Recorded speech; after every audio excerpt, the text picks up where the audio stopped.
We Can Do It! Programang hatid ay kwentong buhay na puno ng inspirasyon at aral mula sa ating mga kababayan worldwide. We Can Do It! Dito lang sa inyong 702 DZAS, FEBC Radio TV.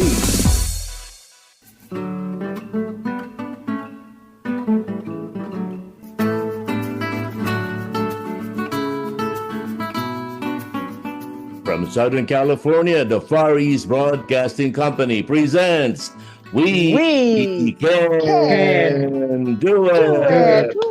Praise the Lord! Praise the Lord! Nobyembre 9. Ang bilis tumakbo ng panahon. Malapit na magpasko, Ate Maru. Kaya ako nagberde na para medyo malapit-lapit na sa Pasko. Kamusta ka po, Ate Maru? Kamusta ka po? Okay naman at still enjoying. Looking forward nga sa December. Bakit nga talaga ang Disyembre is so important? Sa akin, importante kasi yung Disyembre. Right, birthday ni Ate Maru yan. Aking kapanganakan. But anyway, thank you so much, Lord, for nandito na naman ulit kami sa ating programang We Can Do It at maraming salamat sa ating mga tagapakinig at taga-subaybay sa ating program. Maraming salamat at ganoon din po sa inyong mga panalangin sa amin. So sa araw na ito ay ibabalik natin ang ating special guest last week. Itong aming naging guest last week ay napakaraming ang dami niyang hawak sa kanyang kamay, Pastor Dave, na multitasking. Yes, that's it. That's the word, multitasking. So, marami siyang isi-share sa atin and I'm sure you will be blessed. So, ibalik po natin ang ating electronic engineer, pastor, at ngayon po ay siya ay ulitin ko lang, Connect City Church. Nag-oversee siya. Then there's so many churches na ino-oversee niya, Camarines Norte, Makati City, San Jose del Monte, Bulacan, Antipolo, Rizal, at ang pinakabago nga dito sa California. So ibalik po natin ang ating special guest, Pastor Larry Santo Domingo. Praise the Lord! Welcome back, Pastor Larry. Kamusta po diyan sa inyo sa Bicol? Mabuti po, Pastor Dave. Good evening po sa inyo at salamat po muli sa pagpapaunla. Salamat po sa imbitasyon na ito. Nagsasalita po ba kayo ng Bicolano? Iyo po, iyo. Nakataram po akong Bicol. Oh, Bicol po yun. Diri ka magpararibok kay may tuturog sa surod. Marunong pala kayo ng Bicol. Kaya sa mga tagapakinig natin sa Kabikulan, maligayang araw po sa inyo. Pagpalain po kayo ng Panginoon. Ate Maru, very exciting ang buhay ni Pastor Larry. Pag nakikinig ako sa kanya, ako talagang the English word is mesmerized. So talaga wow. Captivated sa kanyang sharing. Ate.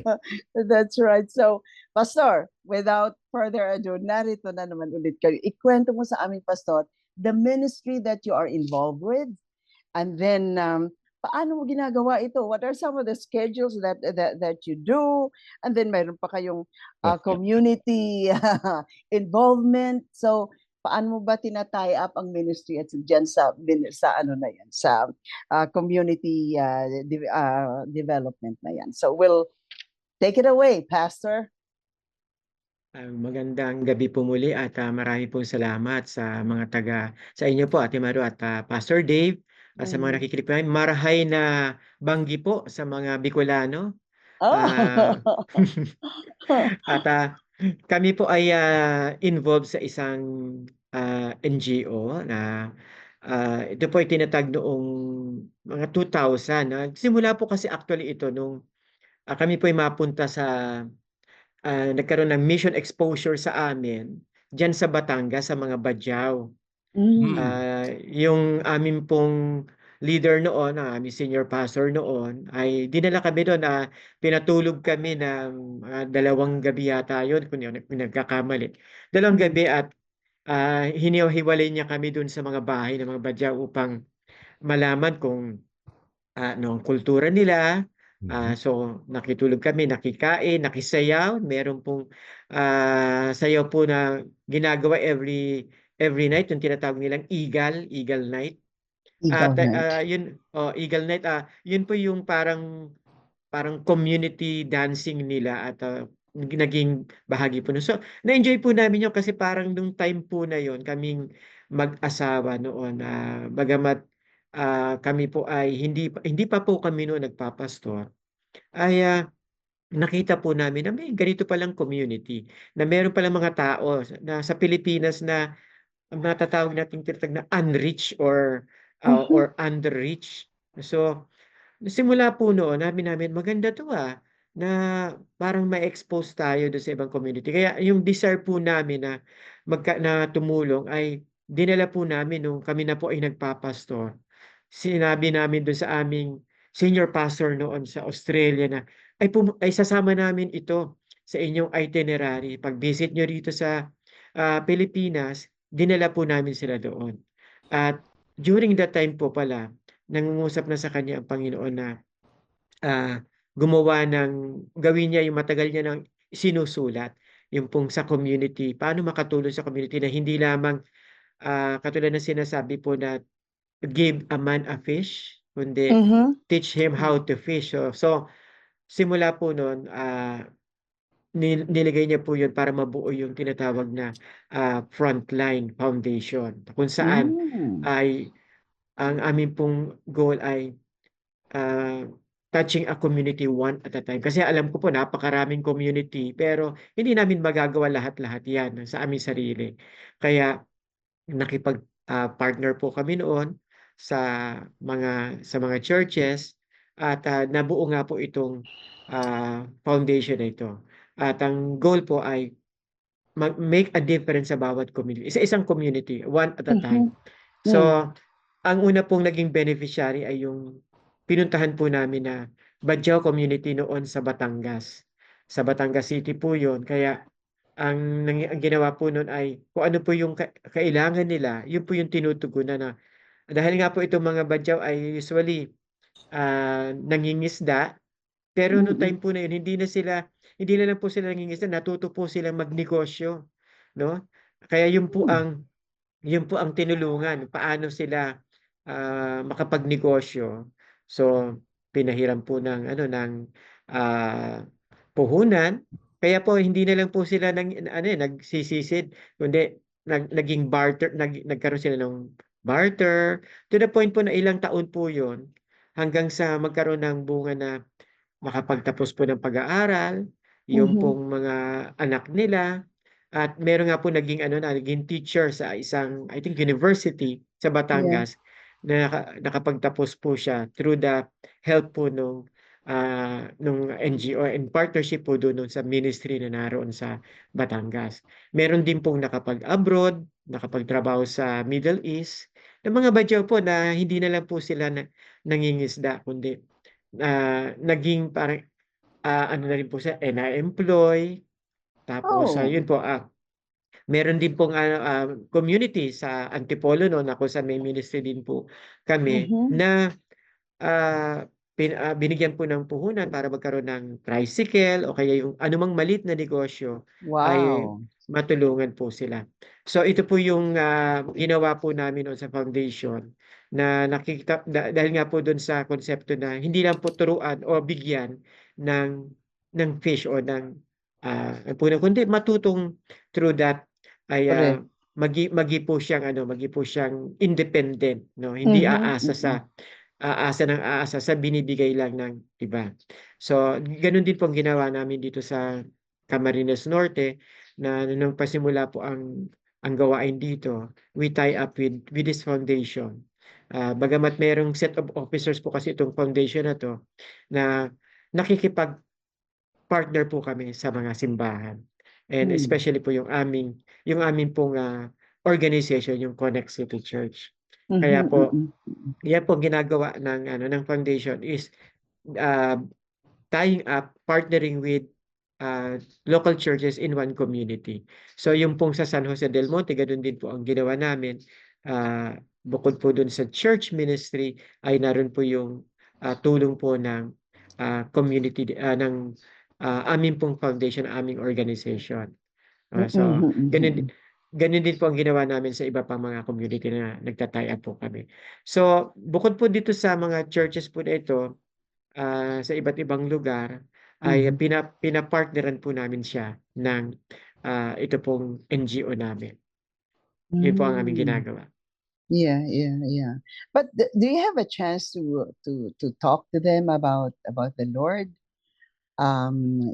Dito sa mga sa outreach niyo sa frontline? Ay, opo. Mm. Hindi po kami na parang yung ano lang, social services na, Correct, exactly. oo po. Oo. Kaya po ang ginawa po namin, we partner with the church, Uh-huh. upang yung pong, pagmi-meeting, of course pinapaliwanag po namin anong dahilan bakit kami tumutulong. It is because of the Mhm. Lord. It is because of the love of the Lord. Mm. Kaya po yung mga bata 'no, isa pa pong beneficiary mga bata, yung mga parang meron po kami binibigay sa kanila na, school, allowance. Supplies, oo. Ay Mm. through these children po ay, meron pong may kasama rin po itong feeding 'no, in partnership with other organization, may feeding po siya. So, bago po kumain o, ay nagkakaroon po ng time to prayer sa kanila, a short Bible story, and Mhm, then, mm. ah, shine-share na rin po dun yung gospel para po Yeah. itong mga bata na 'to, naniniwala kami na isang araw, they will make a decision din na sumunod sa Panginoon, piliin po ang Panginoon. At, Amen. Mhm. opo, yun po, hindi lamang po namin sila pinapakain or, for a time minsan pagka mga occasion like Christmas ay nagkakaroon ng, gift giving sa kanila, ay maibahagi po talaga sa kanila yung mabuting balita na mahal sila Hmm. ng Panginoon, may plano ang Lord sa kanila. Dahil naniniwala po kami na ang mga batang ito isang araw lalaki din 'to at isang araw ay ito yung gagamitin ng Panginoon. Maaaring sila yung tatawagin ng Panginoon sa ministry or sa Yeah. ibang vocation Mhm, ay, mm. magamit po sila ng Panginoon. Kaya katulad nga po ng nabanggit ko kanina dun sa ano po, sa Batangas, sa Badjao, yung pong isa doon ay naging ano na po siya, naging guro na. Yung isa po ay nagtrabaho na sa Middle East. So, yung Mhm. kanila pong mga dating maliliit po nun, naalala ko nun, maliliit lang, yayakap sa amin na, ah, nanlilimay yung kanilang mga itsura noon. Pero Oo. ano po, ngayon ay maayos na po sila at, hindi na po yung makikita mo yung basta na parang yung iba nilang, katulad na nanlilimos sa kalsada, sila hindi na po sila nanlilimos 'no. Nawala na po Oh. yung cycle na yun na humihingi, kundi sila naman ang nag-ano, nagbibigay sa iba. Mm. Kaya po, naniniwala po kami na dapat talaga partner po talaga ang social service sa gospel ng Panginoon. Hindi lamang po pagbibigay o pagtulong na ma-meet yung kanilang mga needs, Oo. kundi yung pong real need nila of a Spiritual needs. savior. Mm. Opo, Yeah. spiritual need po. Mm, Yun Totoo po yun. Ang mm. gospel, ang gospel naman talaga holistic eh. Hindi naman yung salita lang ang binibigay natin sa tao. Correct. Binibigyan natin ng bahagi ng paglilingkod sa kanila. Sabi nga ni Santiago, ni James, ano, sa kanyang sulat, kung sasabihin natin sa mga tao, pagpalain ka ng Panginoon, nagugutom at hindi naman natin bibigyan sila ng pagkain o ng tulong, ano ang bisa ng ating mensahe sa kanila. Kaya napakaganda ng approach ninyo, Pastor Larry, sapagkat naaabot ninyo ang mga pangangailangan ng tao, pangangailangan temporal o physical, tigit sa lahat nadadala ang pagkaing espiritual sa kanila. Nabanggit Mhm. mo kanina na yung mga batang ito sa mga badyawan po, isang araw silang tatawagin ng Panginoon. Naalala ko po yung testimony mo last week na Mhm. sino mag-aakala na galing sa kanyang pamilya, meron siyang mga issue sa kanyang pamilya, pero tinan nyo ngayon, si Brother Larry ay Pastor Larry. At sino mag-aakala noon, ano po, maging ang kanyang mother ay hindi ka agad makapaniwala nga doon. Kaya wag natin memenusin yun, yung mga gustong gawin ng Panginoon sa buhay ng mga tao. Pastor, ang pagkakaalam ko po kasi mga Badyaw nasa South, so nasa Batangas na rin po pala sila. Ano po? Opo, Pastor, Dave, ang mga Badyaw po ay kalat po talaga. Actually, dito po sa aming probinsya ng Camarines Norte, meron din po dito lalo na po ngayong dumarating ang Christmas season, ay meron po kami nakikita dito pagka ganyang panahon. Dun po sa Batangas kasi meron po dong isang sitio na kung saan na parang island po yon na small, hindi naman po malaking island pero parang naputo lang po siya ng Batangas City. Ay dun po sila naglalagay. Kaya lang po, nung time po na yon ay kinain na po siya ng dagat. Hmm. Kaya po Oh. yung pong pastor na nagmi-ministry po doon ay ang ginawa po nila naghanap po sila ng malilipatan at meron pong dating mayor noon ng Batangas City na meron siyang property na ginawa po niya, sabi niya ibibigay niya o ipaghihiram niya muna sa mga Badyaw dahil nung time po na yon ay masukal po yung lugar na yon. So Mhm. nilinisan po ng mga Badyaw yon at doon pinatira po sila nung dating vice mayor po na yon. Oh, Malapit po wow. kasi sa kanyang lupa na nirerentan po ng isang malaking oil company. So yung dulo po nun ay pinagamit niya po at hanggang ngayon nandoon po sila. Naging ano na po sila, pastor, naging ano pa tawag dito, sedentary, parang Mhm. land-based na sila ngayon. Land-based na po sila at yun nga po, hindi lang po pangingisda na lang kanilang kabuhayan, nagnenegosyo na po sila at magulat nga po kayo na minsan dumala po kami sa bahay nila, sabi ko, ang lalaki ng mga TV nito mga 'to.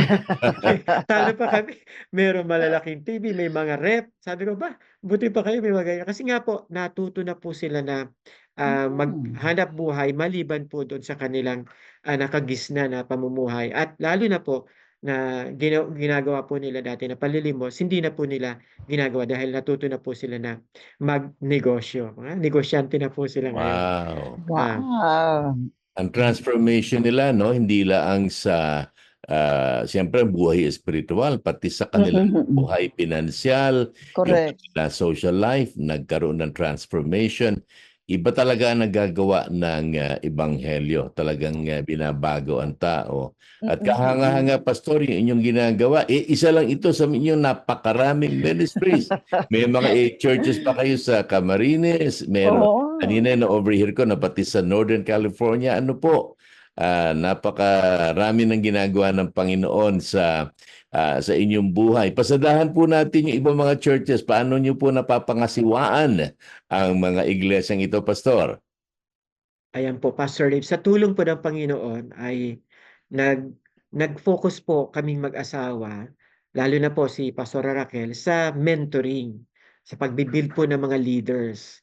At yung pong Mhm. mga leaders po nito, sila po yung nandiyan po ngayon sa mga lugar na yan. Yung pong dito sa Daet, nagsimula lang po kami sa bahay. Nung time po na yon ay sa veranda po nung lumang bahay ng mga magulang ng aking misis po, si Pastora Raquel, ay nag-invite po kami ng dumadaan, ng mga kapitbahay, hanggang sa eventually po napilitan na po kami na bumaba doon sa aming ah, dati po garden, 'no? Nilagyan po namin nun ng trapal, tapos pinasemento yung lupa para po maging ano, hindi maputik pagka umuulan. Tapos Mhm. po nung yung pong dating nilalagay lang namin trapal, lona, ay pinalagyan po namin nun ng ano, ng light materials ng pawid at tapos, eventually po ay ngayon na naging medyo permanente, naging yero na po yung bubong at, nasementohan na po yung paligid.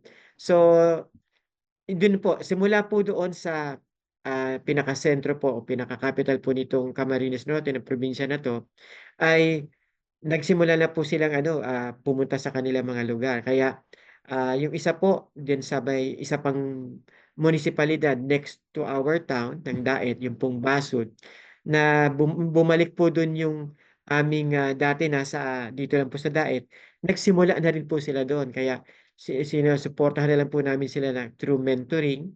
Meron po silang regular mentoring time. And then once a month, sila po ay nagpupunta dito for fellowship sa Daet. So, just about 15 or 16 kilometers away from here.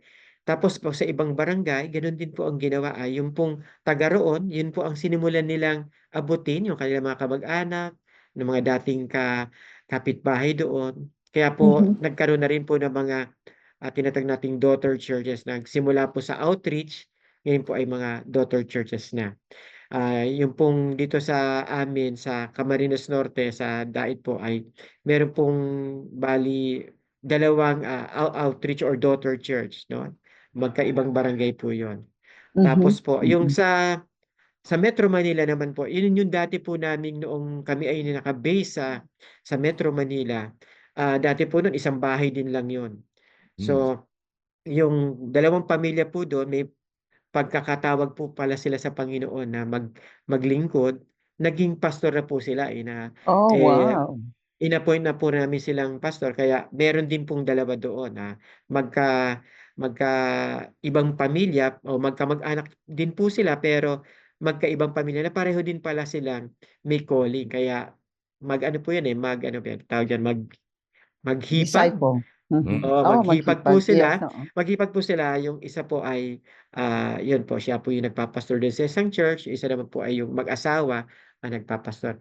Yung sa Bulacan naman po yun ay, through, an acquaintance po nung or isang member po nun sa Australia, meron siya palang mga kamag-anak sa San Jose, nagpasimula po sila na, sabi niya gusto nilang magsimula ng gawain Mm. kaya minute po namin sila at yun in-appoint na po namin sila doon na ano na mag-pastor. Meron tumutulong din po na taga Marikina doon. Every Sunday pumupunta po siya para tulungan po yung church doon sa Bulacan. At, ito pong Makati recently po na-add po sila sa amin po sa church dahil po yung, kaibigan niyang pastor na nasa Australia ay kinonect kami sa kanya. At Mhm. yun, napaka-ano po napakasipag po nung pastor doon at, meron po siyang, mga leaders din na inassign dun sa kanya pong church. Yung pong sa Northern California ay, medyo ang kwento po niyan mas makukuwento na kayo, yung pong, mag-asawa po na nakatira po diyan sa California ay ano niya po, dati niya po nung dalaga po si Pastora Raquel ay Mm. kaibigan niya po yung pamilya na 'to, yung lalo na po yung babae na kasi nakatira po doon si Pastora Raquel Mhm. nung siya po ay dalaga at nung sila po ay nagpunta ng Amerika, ah, nag-ano na po sila, nag-start din ng ministry at, recently po ay, naging part na sila ng aming, ng Connect City Church. Kaya nagpunta po diyan si Pastor Raquel, just in time before their first year anniversary.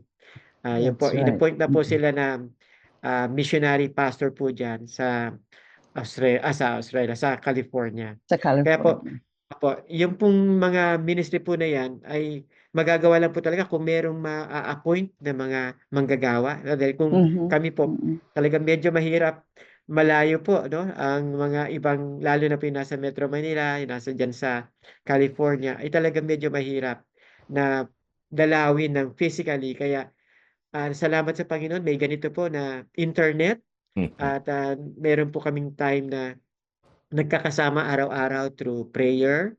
Meron po Oo. kaming night watch and meron din pong dawn watch na kung saan na, siguro po talagang niloob ng Panginoon yung pandemic, inallow niya Tsaka na naman. lalo pong maging matatag yung pong, Tama. amin pong fellowship through kahit na online and then Mhm, mm. eventually po dahil naging maluwag na ay nabibisita na rin po sila. Just recently po ay yung aming mga pastor sa Metro Manila ay nag-conduct po kami sa kanila ng isang seminar so that they will be fired up for the Lord at, talagang, maka-fellowship namin sila kahit siguro, hindi madalas ay, nakaka-fellowship namin sila. Nagsama-sama po kami sa Tagaytay no'n para Mhm, ma-strengthen okey. yung aming fellowship, yung aming bond as co-workers in the Lord. Wow. Sa gano'ng paraan po, nakakatuwa po na ngayon po puwede ng through online ay Uh-huh. makausap sila, Yeah. hindi at the same time po 'pag may pagkakataon na makabisita sa kanila doon sa Metro Manila and eventually diyan po sa Correct. US ay Mm. talaga pong mapatatag yung amin pong, relationship sa kanila. Maraming salamat, Pastor. And I'm sure na next week po ay igi-guest natin ang may bahay ni Pastor at siya din ang magko-continue istorya na ito, and I'm sure there's a lot of things na nakausap ko nga si Pastora Raquel na rin, ano? Kaya marami po siya isi-share sa atin. Pastor, once again, maraming salamat na alam ko mayroon ka pang trabaho after this. But anyway, thank you so much. We don't have that much time, so I just hope na ang continuation po ay madidinig natin next week. So, reminder lang mga kaibigan, ang ating programang Weekend Duet ay napapakinggan sa FEBC Radio TV at napapanood sa Facebook Live at YouTube channel ng 702 DZAS FEBC Radio TV. At ganun din, mapapakinggan din tayo sa DXKI 1062 Coronadal South, Cotabato tuwing Miyerkules ng hapon alas 5:30. So kami po ay magpapaalam na mga kaibigan. Maraming salamat po. You have been a blessing to us. Kuya Dave. Anyway, ito po inyong mga kaibigan, Ate Maru Cepeda Javier. Hey Marcelo po, kinakatawa ko rin ang ating mahal na Pastor Larry Santo Domingo at sama-sama tayo sa gawain ng Panginoon. Panalangin nating patuloy ang ministry ni Pastor Larry at ni Pastor Raquel. At sa susunod na Sabado, maririnig natin si Pastor Raquel. Tandaan natin, tulad ni Pastor Larry, ng kanilang maraming gawain, pagkasama natin ang Panginoon sa ating buhay at ministry. Sabay-sabay tayo. At Ibarul Pastor Larry, with the Lord's help, we can do it.